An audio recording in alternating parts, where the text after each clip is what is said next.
বললো দাঁড়াও, তোমাদের একটা পরীক্ষা হবে। কি পরীক্ষা? না শোনো ভালো করে।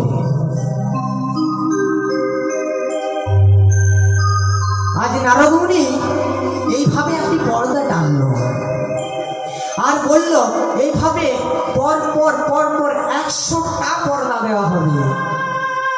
100 পর্দার ওই পরে দাঁড়াবে ভগবান শ্রীকৃষ্ণ। এই পাশ থেকে একবার দৈবকী, একবার নন্দরানী তাদের স্তন ক্ষীর নিঃসরণ করবে। যার স্তন ক্ষীর এই শত পর্দা ভেদ করে গোপালের বদনে পড়বে, আমরা জানবো আর সেই ভগবানের প্রকৃত। তাই আজ পরীক্ষা শুরু হয়ে গেল। প্রথমে কে পরীক্ষা দিচ্ছে? আজ প্রথমে পরীক্ষা দিচ্ছে দৈবকী।